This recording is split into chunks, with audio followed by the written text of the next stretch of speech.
awal di negara Malaysia ini.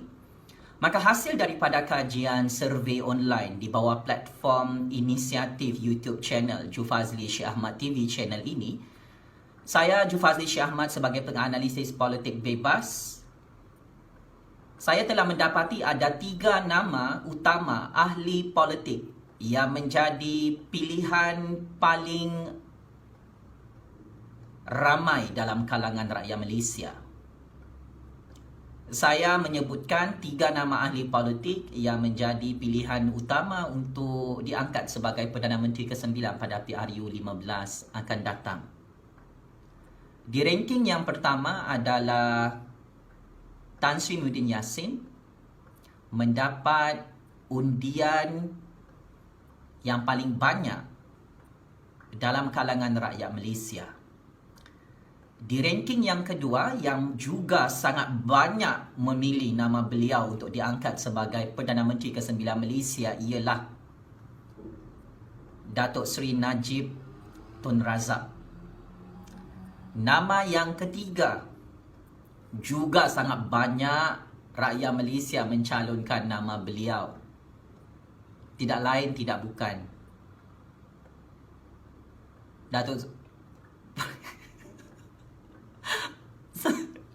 Okey, jangan terbang ya. Dr. Mahathir jangan terbang. Datuk Seri Anwar Ibrahim. So, ini adalah 3 nama ahli politik yang cukup popular menjadi sebutan dan siulan dalam kalangan rakyat Malaysia untuk dicatur pada PRU 15 akan datang. Begitulah tersasulnya saya, tuan-tuan dan puan-puan, menyebut nama Datuk Seri Anwar Ibrahim. Sebab saya tahu nama ini sangat ditakuti oleh Tun Dr. Mahathir, sangat ditakuti oleh kawan dan lawan, malah sangat ditakuti oleh ramai rakyat Malaysia. Maka kita suka ataupun tidak, memang Datuk Seri Anwar Ibrahim tersenarai antara pilihan utama untuk diangkat sebagai calon Perdana Menteri ke-9 pada PRU 15 akan datang. Saya melihat ketiga-tiga nama ini, kenapa Tan Sri Muhyiddin Yassin menjadi pilihan utama? Saya kira kejayaan secara jelas sepanjang Tan Sri Muhyiddin Yassin menjadi Perdana Menteri ke-8 Malaysia, bahawa rating populariti beliau itu memang sangat-sangat tinggi. Penerimaan rakyat Malaysia tanpa mengira bangsa, tanpa mengira agama, menerima kualiti kepimpinan Tan Sri Muhyiddin Yassin sebagai Perdana Menteri baharu di Putrajaya. Saya rasa dasar dan polisi Tan Sri Muhyiddin Yassin itu cukup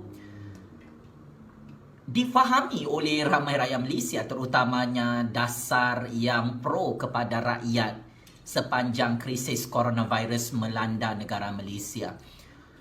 Nama Najib Razak ini cukup popular sejak beliau berjaya membuat branding politik seperti malu apa bosku, branding politik, kritikan di dalam platform media sosial, terutamanya di dalam Facebook, di dalam Twitter maupun di dalam platform media sosial yang lain. Saya rasa rangkaian media sosial Najib Razak itu membantu untuk memulihkan imej buruk Najib Razak sebelum ini, tuan-tuan dan puan-puan. Saya kira comeback Najib Razak itu tidak mustahil. Beliau boleh kembali menjadi Perdana Menteri ke-9 di Putrajaya kerana beliau adalah pesaing utama kepada Tan Sri Muhyiddin Yassin. Dan sekiranya Najib Razak itu diangkat mewakili Muafakat Nasional dan Tan Sri Muhyiddin Yassin itu diangkat sebagai wakil kepada Perikatan Nasional, maka saya kira konsensus di antara Tan Sri Muhyiddin Yassin dan Najib Razak itu perlukan diplomasi untuk menentukan siapakah yang menjadi pilihan utama untuk kem gabungan Pakatan Politik Melayu Bumi Putra Islam melibatkan Tan Sri Muhyiddin Yassin dan Najib Razak. Nama yang ketiga yang tidak asing dalam sejarah politik negara Malaysia, Anwar Ibrahim.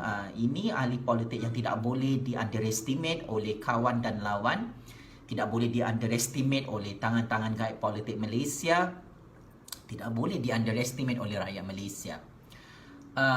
Anwar Ibrahim, populariti beliau kekal dilihat sebagai pilihan utama untuk Pakatan Harapan. Dan saya tahu di sini anda semua masing-masing sebagai penyokong Muafakat Nasional, penyokong Perikatan Nasional, penyokong Pakatan Harapan. Dalam analisis kajian survey online ini, kita semua perlu berfikiran terbuka. Masing-masing ada pilihan masing-masing, masing-masing ada selera politik masing-masing. Maka sebagai kesimpulan, saya tidak terkejut dengan 3 nama utama ini kerana mereka dalam sejarah politik kepimpinan mereka, memang 3 nama ini di zaman mereka ini, mereka adalah satu batch yang sama. Tan Sri Muhyiddin Yassin, Najib Razak dan Anwar Ibrahim.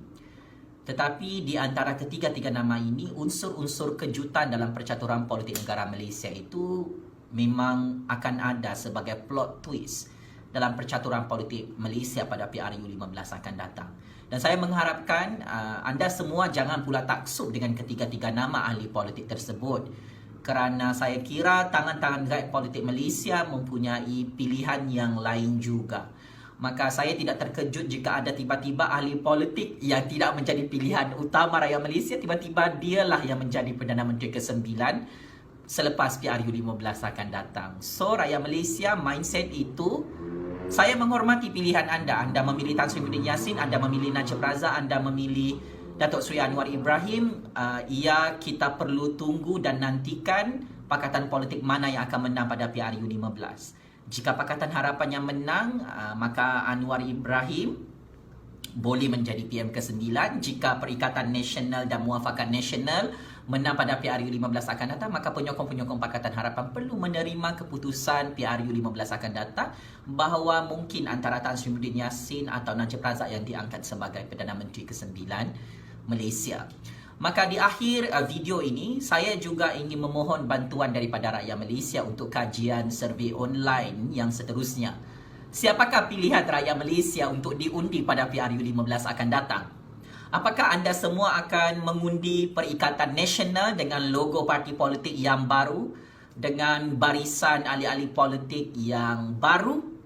Apakah anda semua akan mengundi Muafakat Nasional, gabungan UMNO, BN PAS, untuk diundi di Sabah, Sarawak dan Malaya untuk PRU 15 akan datang? Apakah rakyat Malaysia akan mengundi Pakatan Harapan, iaitu PKR, DAP dan Amanah di bawah kepimpinan Anwar Ibrahim, atau rakyat Malaysia akan mengundi Pakatan Harapan Plus pada PRU 15 akan datang? Jika rakyat Malaysia tidak mempunyai pilihan pakatan politik, anda boleh memberi pandangan dan komen serta cadangan undian. Manakah pakatan politik yang menjadi pilihan utama rakyat Malaysia tanpa mengira bangsa, tanpa mengira agama, tanpa mengira negeri anda? Saya memerlukan bantuan kerjasama daripada rakyat Malaysia untuk kita memahami bagaimana persepsi-persepsi politik dalam kalangan rakyat Malaysia. Pakatan politik manakah yang sangat popular dan menjadi pilihan utama semua bangsa dan semua agama yang menjadi pengundi pada PRU 15 akan datang? Sekian, wabillahi taufiq wal hidayah. Wassalamualaikum warahmatullahi taala wabarakatuh. Terima kasih.